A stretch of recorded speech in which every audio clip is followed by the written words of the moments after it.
I am very excited for this story here because we have two Gamergate veterans with us here.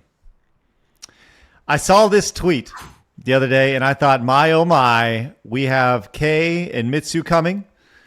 We're going to start here because they're going to have so much to say. The Bethesda devs who have been laid off, everybody's seen the video of them protesting. And there's been a lot of pushback and people like, yeah, you should probably be fired. Yeah, it's probably, you probably didn't add a whole lot of value. Well, this started here. This person said, the nasty responses to Bethesda's devs unionizing for their livelihood on here is a prime example of how game developers are the most mistreated and dehumanized artists of any current medium by its audience. No wonder game devs rarely interact with the players. They've said, the gaming community may never recover from Gamergate. I feel. Jesus Christ! It's Gamergate's problem, right? We're the problem. It's not the fact that you released an article that said gamers are dead. They no longer need to be your audience. No, it's us. It's not you that shot the first shot. That's ridiculous. Oh my God. It's incredible. We still, to this day, it has been over a decade, and everything, whether it's Wikipedia, random tweets, anywhere, everything blames Gamergate, when literally the reaction was from journalists saying, gamers are dead, they are no longer your audience. That's where it came from. It is not about us hating you. You hated us first, and now you're surprised that there's backlash and that people are tired of you. That's exactly what happened. Oh my God. God, we're going back 12 years now. I love that you can just throw a match on the Gamergate fire and just explodes whenever Kay and Mitsu are on. But I'm not done yet. I'm not done. Oh. There's more here. Now, I want you to consider the source of this. We're going to get to the source here in just a second. This guy goes by Rusty Buckets. Okay, he says, gamers have been a euphemism for bigoted idiot for 20 years. And the gamers who find that offensive response was to become even more right-wing. But I promise being anti-union will not make video games feel how they did when you were 12 again. Anita Sarkeesian did nothing wrong. Anita Sarkeesian admitted to not even being interested in video games to begin with. She did everything wrong. I don't think she's the only problem. She's the one that people point to. I actually point to Felicia Day first, more than her. But I'm not going to go into a Felicia Day rant because I've dealt with her all weekend. It's incredible. And, oh no, you became a right-wing bigot. Sure, yes, great. Actually, you know what? Gamergate did red pill a lot of people and get them into politics. I will give that. There were a lot of people that they were just like, I just want to grill. I just want to play my video games. I don't care about what's going on in politics. Nothing. And they dragged all of us into it by saying white men bad for liking video games. You're bad because you like sexy women in video games. You dragged us into the politics. Absolutely, you radicalized a lot of people. That's on you. That's not on the people that are, it's victim blaming. Mitsu? Oh, boy. I can't believe we're still having to deal with this. I can't believe we're still having to fucking deal with this after 12 goddamn years. Anita Sarkeesian did nothing wrong. Anita Sarkeesian literally went in front of the UN with Zoe Quinn and they peddled quite literally such a bullshit pamphlet that the UN had to go back, renege the entire thing, and apologize for ever having pushed it forth in the first place. And you tell me Anita Sarkeesian did nothing fucking wrong? Shut your fat fucking face.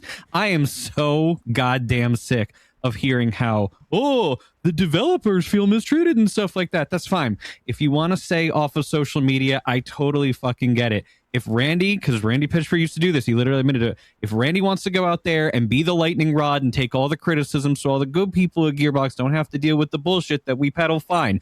But guess what? At the end of the day, we're still the goddamn consumers.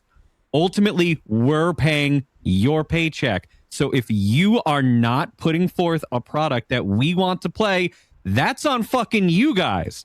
And you're not going to be able to run interference as the games journalist industry anymore and have people listen to that slop. We're well past the point of Kane and Lynch. We're well past the point of the Dorito Pope. Anybody can go out there and find their favorite content creator to be able to get a real opinion on what is actually being put out there for us to consume and play as a result. You don't have to just accept what's coming your way. And we're sick of it. We've been sick of it for fucking ever. So stop trying to blame us for the mistakes that you made in your development phases, in your production phases, that we just don't care about, and we're not going to pay for it anymore. We're done. We're fucking done. Okay, Mitsu, you and I have witnessed the pot boil. I remember when all of these articles first came out, and there were a lot of people that were a lot more like in the middle, and they were just like, hey, please don't hate us. Like, why do you... Yes, this, exactly. Gamers don't have to be your audience. Gamers are over. This was a weekend I will never forget in my life. And it's just... the pot boiled slowly, and now we are at a point where they're saying, oh, the gamer audience is so toxic, they hate us, and blah, blah, blah. You know what? I will say that people are more intense towards the gaming industry now, but it absolutely started from them shooting at us first. It absolutely came from them spending a decade telling us that we were the problem, and now they're getting some of that back. It's not that your audience started out hating you. A lot of people love video games. A lot of people want the best for these companies. They dealt with the shit. They dealt with your game being broken. They dealt with you doing the day one patch. They dealt with the DLC. They weren't a fan of those practices, but they still put up with it because they loved video games. They wanted video games to succeed. And all you have done at every single fucking turn is tell us that we are the bad guys. When we continue to bankroll you, we are the reason you're a successful industry. We are the reason anybody wants to work in video games, is because they saw, ooh, money, look at this. This is a big industry I can be a part of.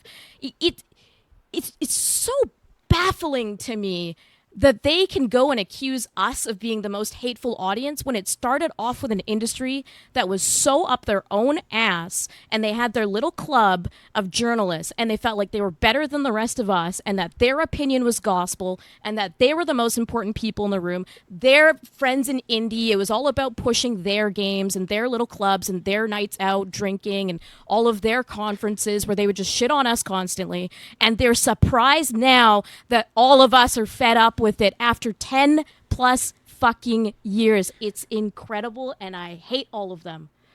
I can tell you this. I know for everything that you said, there's a lot of accuracy in it. There was a direct pipeline. Now, look, I sold Screw Attack in 2013 or so. From 2013 to 2016, I pretty much had my head down. And I've talked about how I more or less just didn't pay attention to Gamergate the first time around. I was too busy like making content and trying to grow a business, right?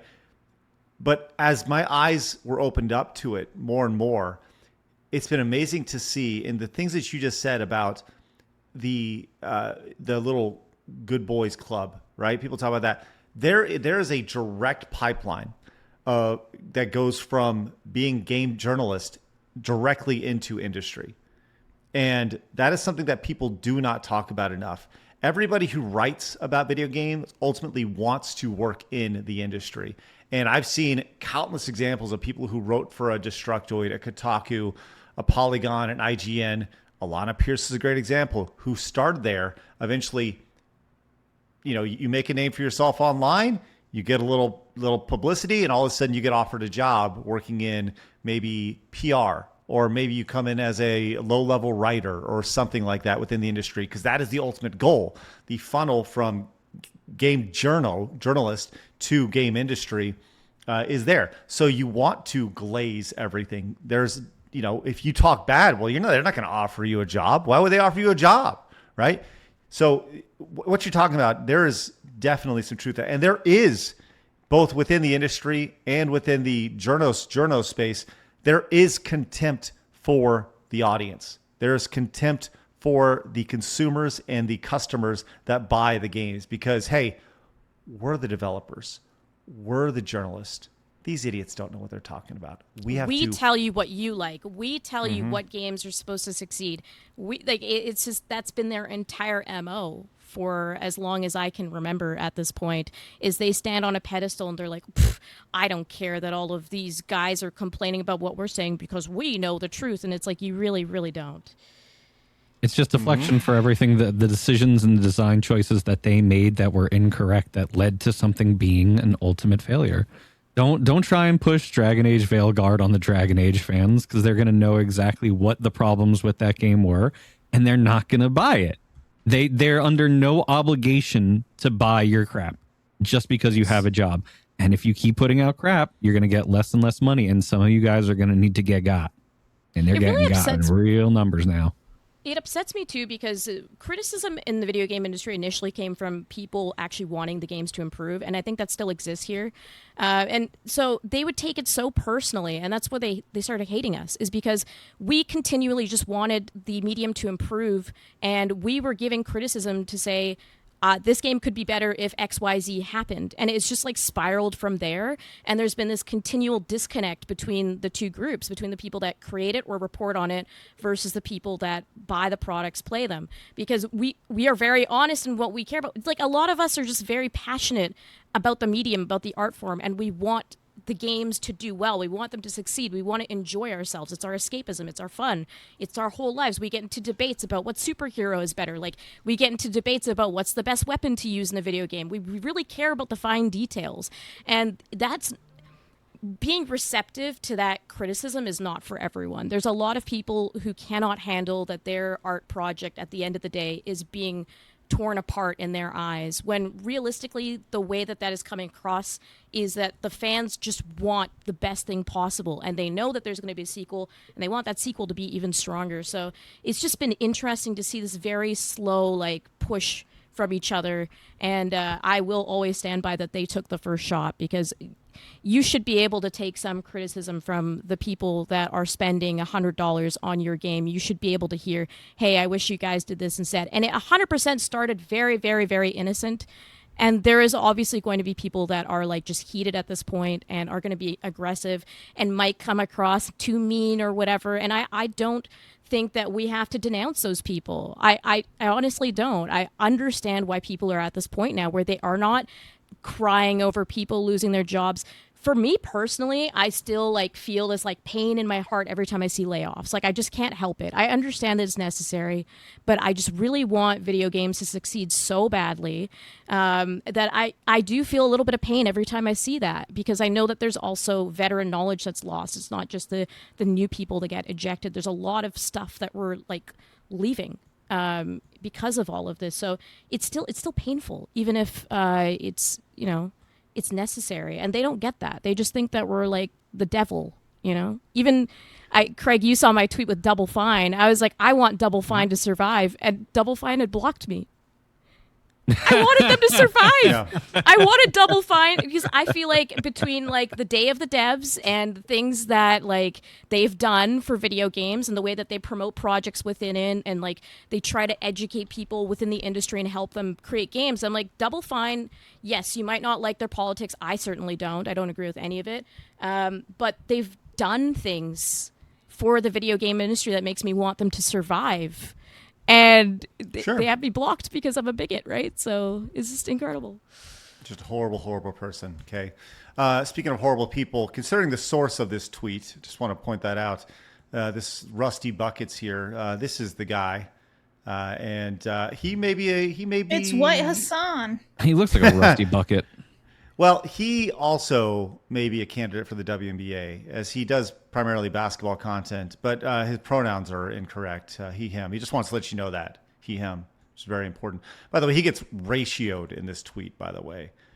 People just roll down. Toby Turner, Tobuscus of all people, coming in, and just apparently he's a pretty base dude, Tobuscus. Remember him from the internet back in the day? Kyle Wilson says, Anita did nothing wrong, huh? How do all the games with ugly women that talk about pronouns sell? Good? They sell good. Concord's still doing great. Veilguard won Game of the Year. Stellar Blade bombed, right? Yeah. Gaming and feminism and left politics doing just fine. That's right.